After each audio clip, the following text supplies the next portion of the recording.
Today we spend the hour with Julian Assange, the founder of WikiLeaks. It's been nearly 5 years since he entered the Ecuadorian embassy in London seeking political asylum, fearing a Swedish arrest warrant could lead to his extradition to the United States. Despite being holed up in the embassy, Assange's impact is still being felt across the globe.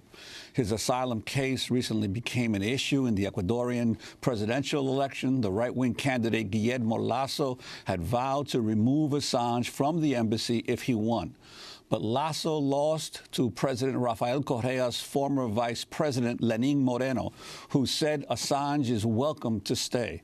Meanwhile, WikiLeaks recently began releasing a massive trove of secret CIA documents, exposing how the agency has developed tools to hack into and spy on principal phones, computers, and televisions all over the world.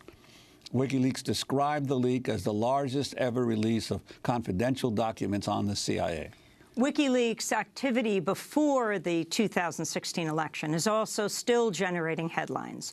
Just before the Democratic National Convention last July, WikiLeaks published 20,000 internal emails from the Democratic National Committee. Within 2 days, the head of the DNC, Debbie Wasserman Schultz, resigned her post in part because the emails showed the DNC worked behind the scenes to discredit and defeat Bernie Sanders, who is challenging Hillary Clinton for the nomination. Less than 3 months later, WikiLeaks began publishing internal emails from Clinton's campaign chairman, John Podesta. Soon, Donald Trump was praising WikiLeaks on the campaign trail. This just came out. WikiLeaks, I love WikiLeaks.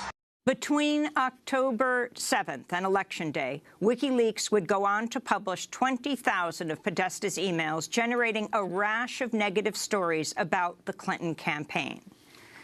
U.S. intelligence agencies have accused Russia of hacking the DNC and Podesta accounts, but many questions still remain about what happened. During a recent congressional hearing, FBI Director James Comey placed the blame on Russia intelligence when questioned by Congressman Adam Schiff. Do you know whether the Russian intelligence services dealt directly with WikiLeaks or whether they, too, used an intermediary?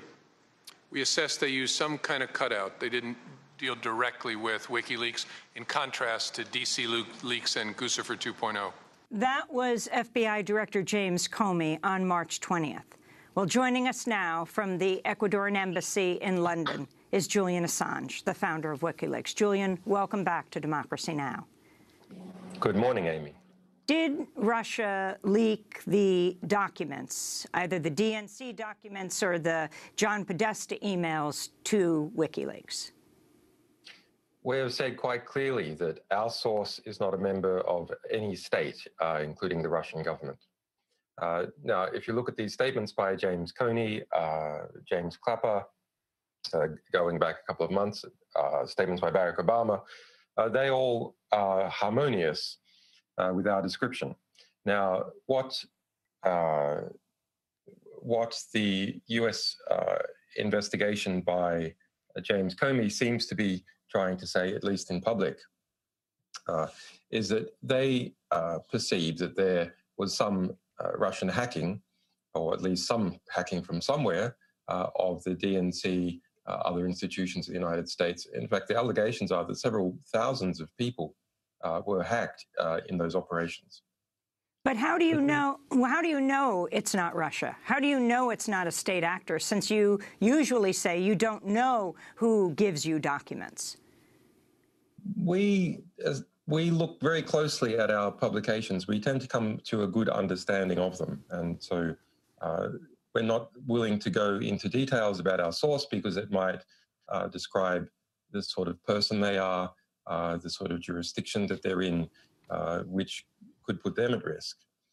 But we have said clearly that our source is not a member of a Russian state, and even the US government is not suggesting that our source is a member of a Russian state. And what appears to be going on is that there have been observations of hacking of thousands of people, or attempted hacking of thousands of people. That's quite normal in intelligence gathering activity before an election. Presumably that's being carried out by many states. I would be surprised if that doesn't include Russia. And over here, there's the publications of WikiLeaks.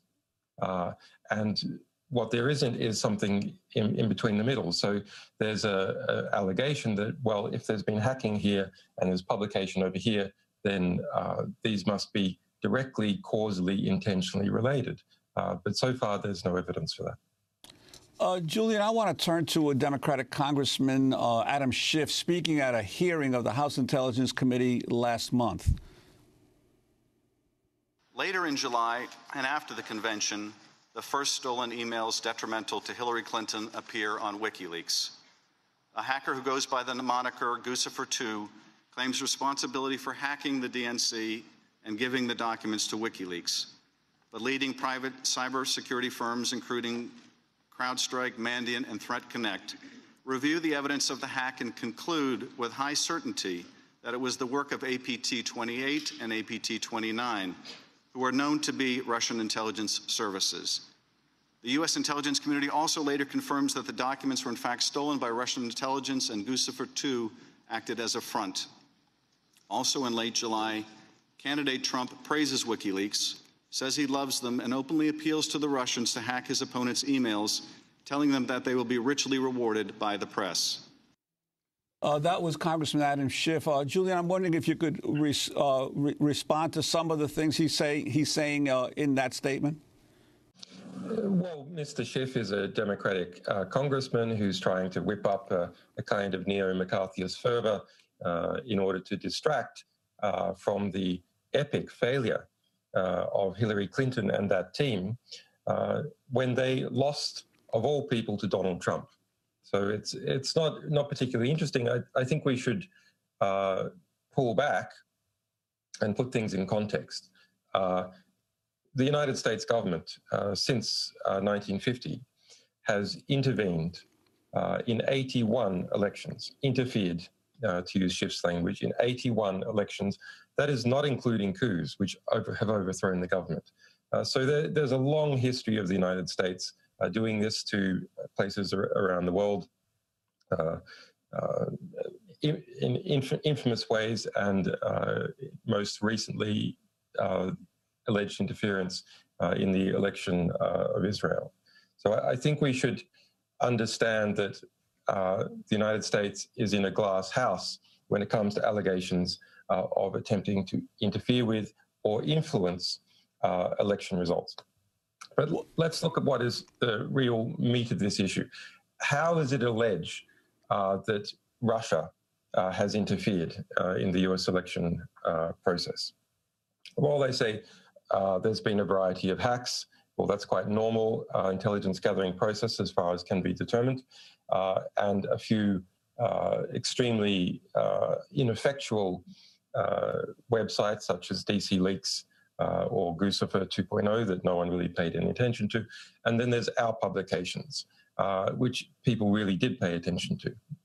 Now, what is in our publications? Well, from our perspective, we have just published accurately and fairly what Hillary Clinton said her positions were in her secret speeches to Goldman Sachs and in relation to the DNC and its attempt to rig the election to exclude the primary process, to exclude Bernie Sanders.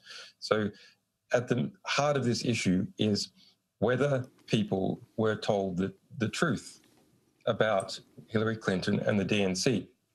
If there hadn't been an ugly truth there, it wouldn't have made any difference. There was an ugly truth, and we published accurately and fairly that ugly truth. Now, our source wasn't from the Russian state, but if it had been from a state, would we have suppressed that information before an election, or would we have accurately and fairly published it? Of course we would have published it. Well, but Julian, I wanted to ask you, in relation to what you said, we've had other guests on, for instance, Scott Horton, who said, yes, you're absolutely right. The United States has been involved in seeking to destabilize governments and overthrow governments all over the world. But Horton said that there's a difference between what Russia attempted to do and whether anyone in the Trump administration colluded with Russia or helped or cooperated or had conversations with the Russians as they were seeking to destabilize the U.S. elections. And Scott Horton says that would be definitely a problematic issue for Trump. I'm wondering your thoughts about that. I would agree. That would be interesting and unusual. I don't think it's true. I think it is interesting that early on that Trump and people around him took a position of rapprochement towards Russia, a very strong position of rapprochement towards Russia, and not a classically Republican position. I think that is interesting. It is somewhat compatible with Trump's statements going back a very long time. But I would be surprised if that turns out to be significant. Why do I say that? Trump had very little business success in Russia. He hasn't managed to build a hotel in Russia. He hasn't gotten any, as far as can be determined, any good deals in Russia. And when you see him making statements during the election campaign on the stage, hey, Russia, if you've got those emails, give them to the press. They'll be very pleased about it. When you see statements like that, this is not the sort of statement that you make if you already have a communications channel and you're already engaged in an active conspiracy. For people like Paul Manafort, that's someone who's perfectly capable of engaging in let's say, dodgy activities. They have a long history of working for various parties in different ways. Have they asked for support through Paul Manafort? Maybe. But if you're looking at the top level involving Trump, what I see is a great weakness in an ability to get anything concretely done in Russia. You know, while Trump may or may not have investments in Russia, it's very clear the oligarchs in Russia have bailed him out to the tune of tens of millions of dollars, if not more, in the United States when he was building buildings, having gone bankrupt many times, hard to get a line of credit in places like just right near Democracy Now!, Trump Soho, a major building project downtown Manhattan. But I wanted to turn back to Democratic Congressman Adam Schiff speaking at a hearing of the House Intelligence Committee last month. On August 8th, Roger Stone, a longtime Trump political advisor and self-proclaimed political dirty trickster, boasts in a speech that he has communicated with Assange and that more documents would be coming, including an October surprise. In the middle of August, he also communicates with a Russian cutout, Guccifer II, and authors a Breitbart piece denying Guccifer's links to Russian intelligence. Then later in August, Stone does something truly remarkable when he predicts that John Podesta's personal emails will soon be published. Trust me, he says, it will soon be Podesta's time in the barrel, #CrookedHillary. In the weeks that follow, Stone shows a remarkable prescience. I have total confidence that WikiLeaks and my hero, Julian Assange, will educate the American people soon, he says, #LockHerUp. Payload coming, he predicts, and 2 days later, it does.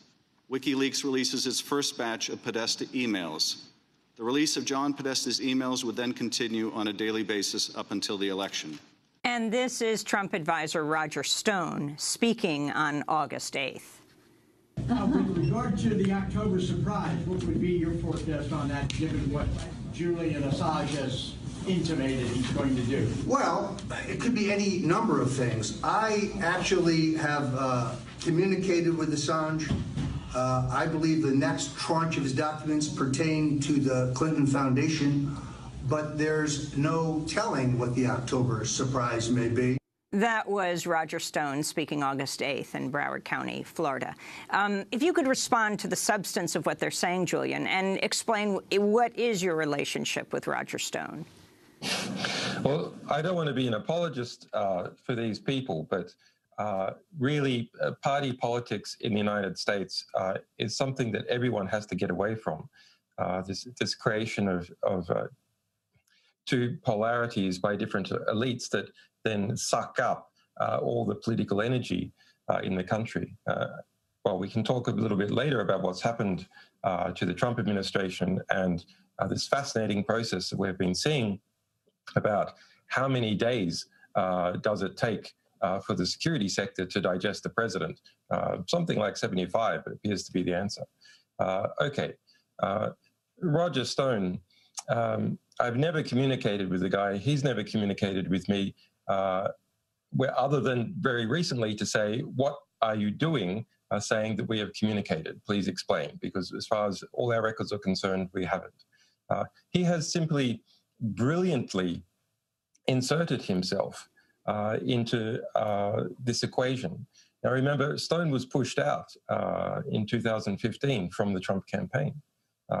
When WikiLeaks was engaged in its publications exposing interference in the primary process at the DNC, that was the biggest thing on the political radar for that time period. And so Stone, having nowhere to be, decided to suggest that he had communications with us. But let's look at his predictions. He predicted that our publications were going to be about the Clinton Foundation. He was wrong. All his other predictions, where they're accurate, are statements that we made in public. We said we had information about Hillary Clinton, that we were going to publish it, etc. So when you hear Adam Schiff saying, oh, that Roger Stone said that there's that WikiLeaks publications are coming, I was saying on TV interviews that we had publications that were coming that were about Hillary Clinton. So Stone predicted that we were going to publish on October 4. We didn't publish on October 4. That was our 10-year anniversary, etc. Literally, there's no predictions that he has made in relation to us that have come true that have not been public.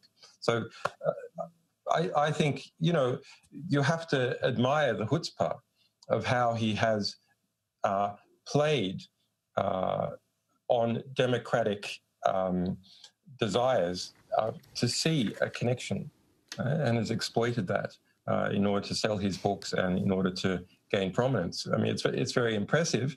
He just simply lays out a piece of bait that he understands that the democratically aligned press will leap forward slavishly and put that hook in their mouth. Julian, we have to break. Because it suits him. But we're going to come back to this conversation. Julian Assange, founder and editor-in-chief of WikiLeaks, speaking to us from inside the Ecuadorian embassy in London, where he has been holed up for almost 5 years. This is Democracy Now! We'll be back with Julian in a moment. Well, WikiLeaks has published what it says is the largest leak of secret CIA documents in history. The thousands of documents, dubbed Vault 7, describe CIA programs and tools that are capable of hacking into both Apple and Android cell phones. By hacking into entire phones, the CIA is then reportedly able to bypass encrypted messenger programs such as Signal, Telegram, and WhatsApp. Although, contrary to many news reports, the documents do not show the CIA has developed tools to hack these encrypted services themselves.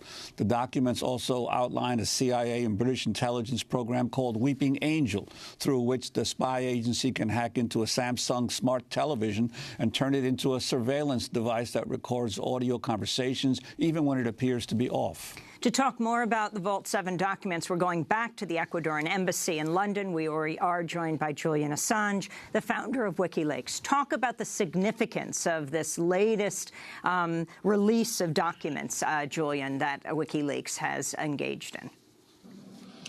Vault 7 is the largest intelligence leak in history. We've published so far less than 1% of that material.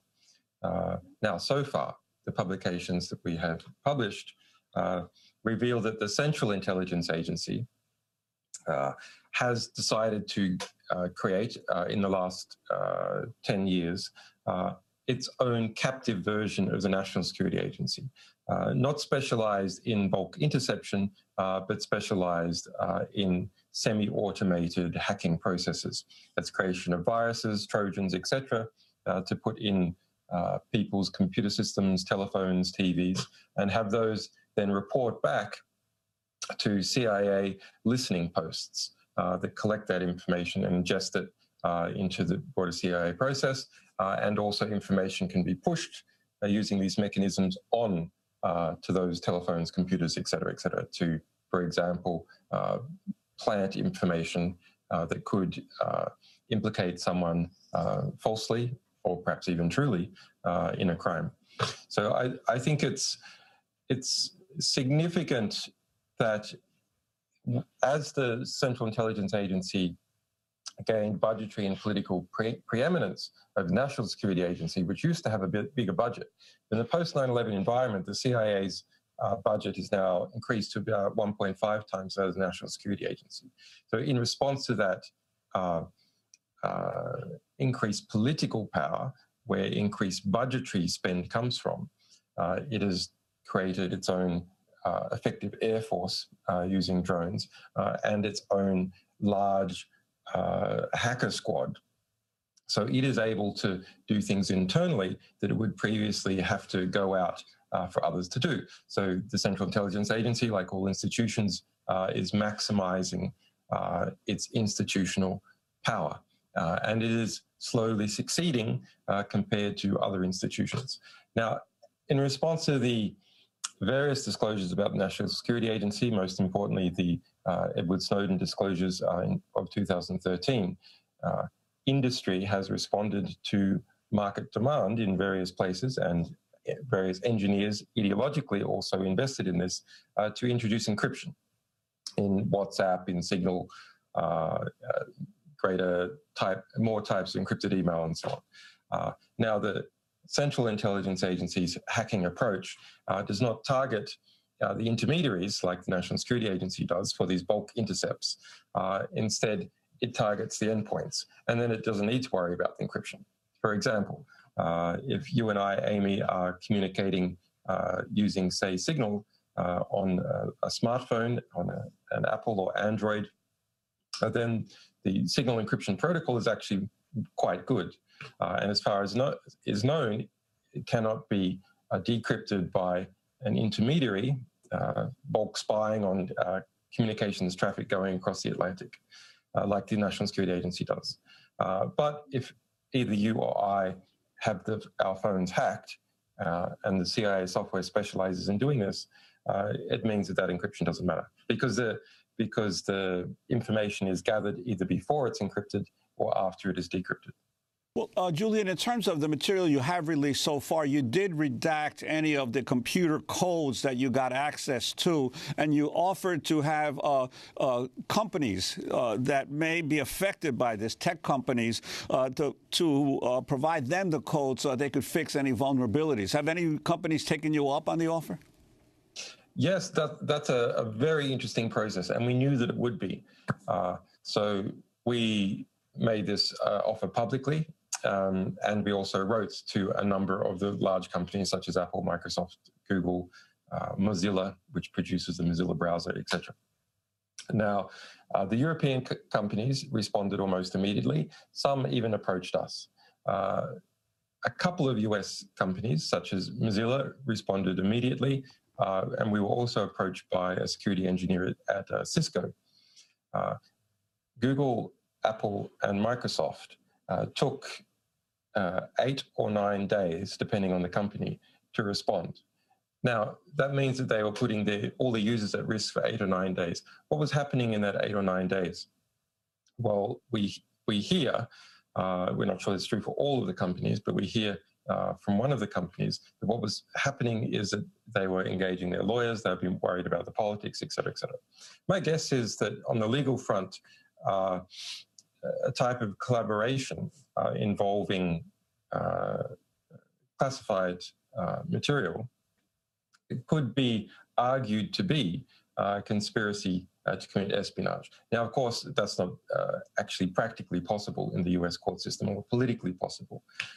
And then these companies have individuals within them who have security clearances because they work on classified projects for the government. And particularly the security divisions of Apple, Google, Microsoft, etc., have people with security clearances in them, and who might lose their security clearances if they're engaged in working on information that is being distributed not through a formal process. So what you see in all those big three taking 8 or 9 days is some kind of collaboration, either directly with each other or through a third party, say like the Department of Justice, to understand what role that they're going to play. And the role that they ended up playing is saying, no, we don't agree to fix anything which we had asked for within 90 days. No, we don't agree to say that any fix came from you. This was our requirement. Instead, you can just throw something at our regular security reporting mechanism. So what's going on there? Well, no record of collaboration in a formal sense or in a political sense that could be used to make political problems for those companies in terms of their contracts with the United States government or potentially introduce problems in relation to the Espionage Act or security clearances. That's my supposition. We don't know that's true for sure. We know that some of that is true for at least one of these companies. But looking at the timing, it's very unusual that Google, Microsoft, and Apple all wrote back to us on the 8th or 9th day, whereas the other companies wrote back immediately or at various times.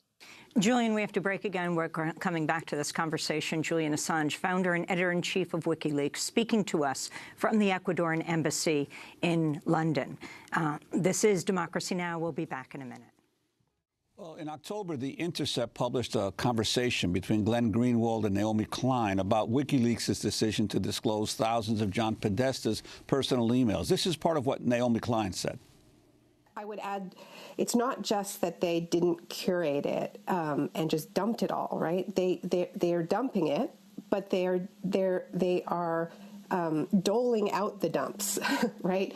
To maximize damage, right? So they're not just saying, hey, information wants to be free, here's everything we have.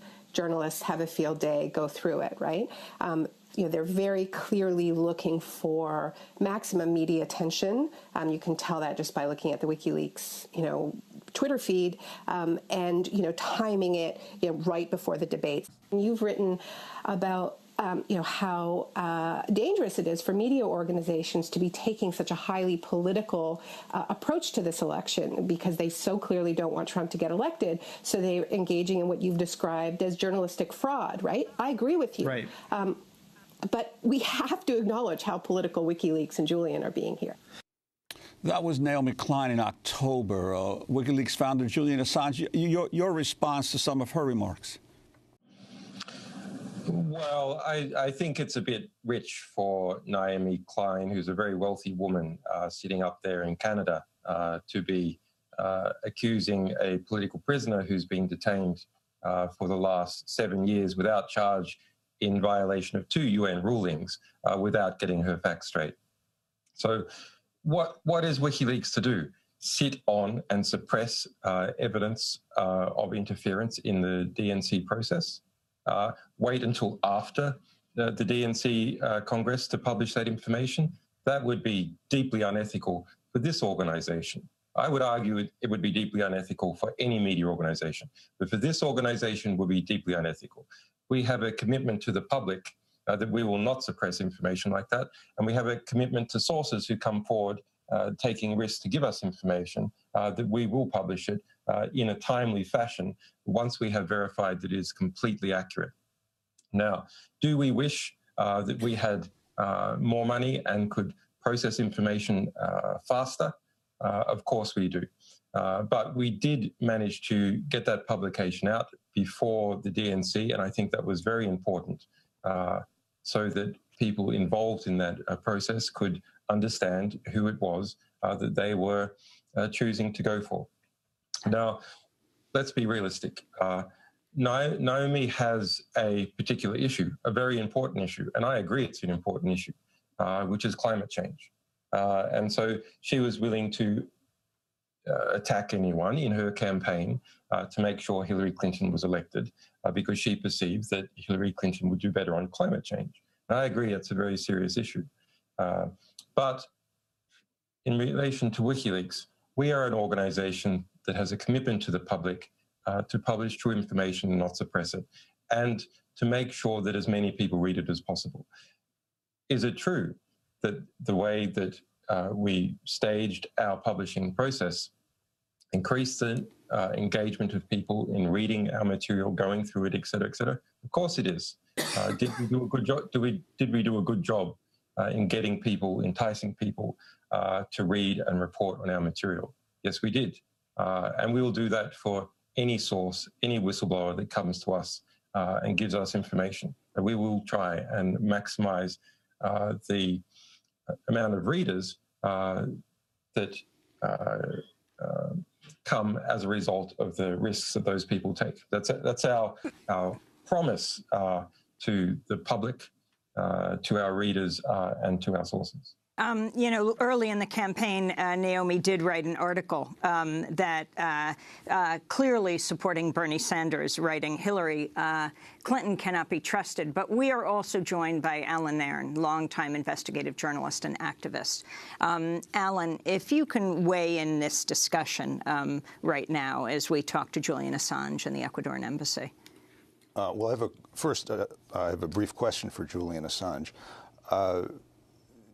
Mr. Assange, you said that you did not get the leaks directly from a state. You said you did not get the leaks directly from a state. Do you know that Russia didn't give you the leaks through an intermediary? I'm not going to be playing 20 questions on our sources. I'm sure you understand, Alan, as a source protection organization, we're not going to be inscribing circles around who our sources are, how we communicate with them, any properties that might be used to arrest them or criticize them in some future process. So it is possible that, as Comey said, Russia gave you the leaks through an intermediary? I'm simply not going to comment on it. Okay. Well, my view of this is that during the campaign, WikiLeaks often suggested that Trump would be less dangerous than Clinton. No, we didn't. I think you did. No, we didn't. I think that concept is wildly, gruesomely mistaken. There was the argument. Well, it's fine for you to say that, but you should understand that no, we didn't. In fact, I was asked that question directly on Democracy Now! At the time about what my position was, asked which one I preferred. And my response is, being asked this question is being asked, do I prefer cholera or do I prefer gonorrhea? Okay, well, let's say if you frame it that way, the idea that the two... Historical revisionism. Historical revisionism is occurring, and you understand why it is occurring, because the Democratic Party had, I think it's lost now, but the Democratic Party had a moment for very important internal reform after its epic loss to Donald Trump. The two, a very disliked candidate as far as the polling is concerned.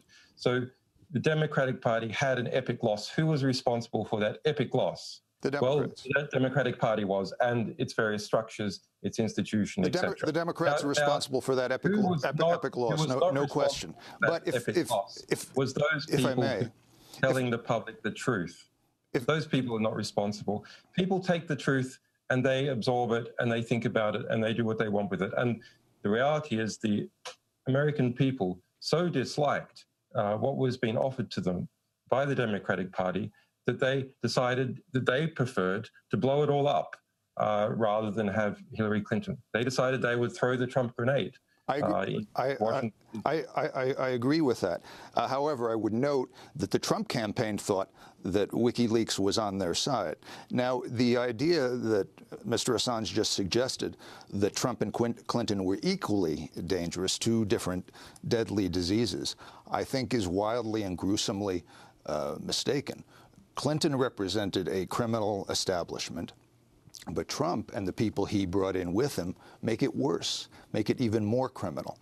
This idea that it was just a choice between the lesser of two evils. Well, In politics, in life, you fight like hell to have good choices, to have better choices. In this case, Sanders was a better alternative.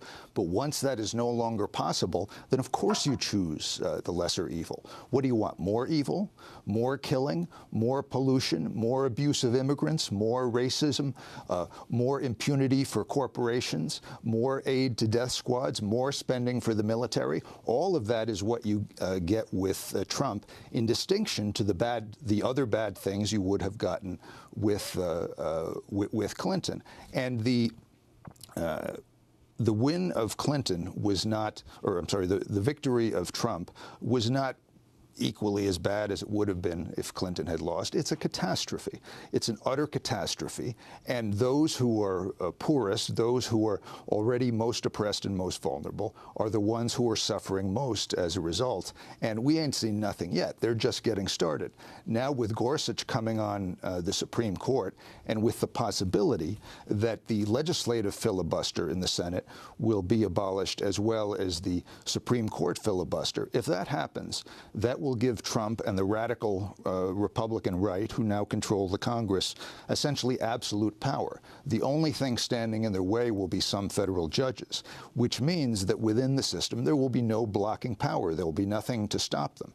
In that case, the only way to stop them will be from outside the federal system, which means in the streets, or from the systems of the states and localities. We're in the midst of a right-wing revolution. I agree that a lot of this discussion about Russia and leaks is misguided, a lot of it, and it's diverting attention from two main facts. One, we're in the midst of a right-wing revolution that must be stopped and reversed. Two, the Democratic establishment discredited themselves, and they have to be removed and replaced by the Democratic base. Julian, your response, I'd like to also, if you can, talk about, you've mentioned it numerous times, the existence of the deep state and what the relationship of the deep state is to your perspective about what's going on right now in the United States. Well, look, up until very recently, and I guess we still have to see how it goes, I've been delighted by the conflict that has been occurring between the incoming administration and between the security services, etc. Why is that? Because it has shed light on both. It is resulting in the courts throwing nooses around the power of the presidency and tying them down. And I mean, that's something that I predicted would happen, and it is happening very rapidly. The problem for party politics in the United States is that the Democrats have been in collapse for almost 8 years at the council level, at the state level, and at the national level. So the election of Donald Trump, while he's an unusual person psychologically and Hillary Clinton was a particularly bad candidate, is actually part of something that's much bigger. And it's very interesting to think what that is, and because any solution in terms of party politics has to understand why it is that the democratic machinery has seemingly been in inexorable collapse over the last 8 years. And you can perhaps say it's to do with gross economic factors, perhaps the professionalization of the democratic class, where you have a revolving door of contractors and so on. You can see this in our DNC leaks, that you have educated, professionalized Democrats who have lifted off the working class base and who are then involved in a revolving door system, becoming lobbyists, going back into the DNC, etc. If you read the emails we've published about John Podesta, you can see that this is not just simply something that happens. This is an expectation within that community. And anyone who doesn't engage in that expectation, anyone who doesn't go into private industry and get a $400,000 a year consulting contract as a local or foreign agent, is viewed to be as a fool. So you can only keep up that game for so long. And it starts to turn people off, and you start to lose the base, and that's what happened in this particular run. But Let me get Alan's comment. I caution Alan strongly. I have a lot of respect for his work, but I caution him strongly to not get swept up into what is an attempt by the Democratic Party in this particular case, but by the two parties to polarize the population into party politics. There's lots of interesting things that can come out of this Trump administration. We're seeing great horrors, of course, but we are seeing these horrors. Not so interesting to the people who've been killed and deported. We're seeing the conflict with the security services, the deep state. Now, I've been writing about the deep state for a decade, using that word. Now, Turkish academics have been writing about the equivalent in Turkey. Some Hungarian investigative journalists the same within Hungary. And finally, this word is now something in US politics. It's not a new concept. It's essentially the military-industrial complex plus lobbyists plus contractors plus people in the Senate Intelligence Committee, et cetera, et cetera. We just all understand what that is. We just have 30 seconds, Alan, and I wanted to get you a final comment. The conflict between Trump and the intelligence and the deep state is a spat, not a struggle. Trump has insulted them, he has disrespected them, so they're unhappy with that. More importantly, Trump wants them to change their tactics, to become more crude and even more violent. Once they work together on a couple of new wars, they'll get along just fine. Well, we're going to leave it there. I want to thank you for joining us, Alan Nairn and Julian. In our last 10 seconds, you're coming up on 5 years in the embassy. How are you doing in the Ecuadorian embassy in London? Well, last year, I won an epic victory against the UK government and the Swedish government at the UN. Formal ruling. It's repeated in November. Those governments still have to obey the UN. I'm being illegally detained. And I should be freed and compensated. That's according to the UN. Julian Assange, founder and editor-in-chief of WikiLeaks. I'm Amy Goodman with Juan González. Happy birthday to David Prude. Democracy Now! Produced by Mike Burke, Dina Guzder, Nermeen Sheikh, Carla Wills, Laura Gottesdiener, Sam Malkoff, Johnny Hamilton, Ravi Karen. Thanks for joining us.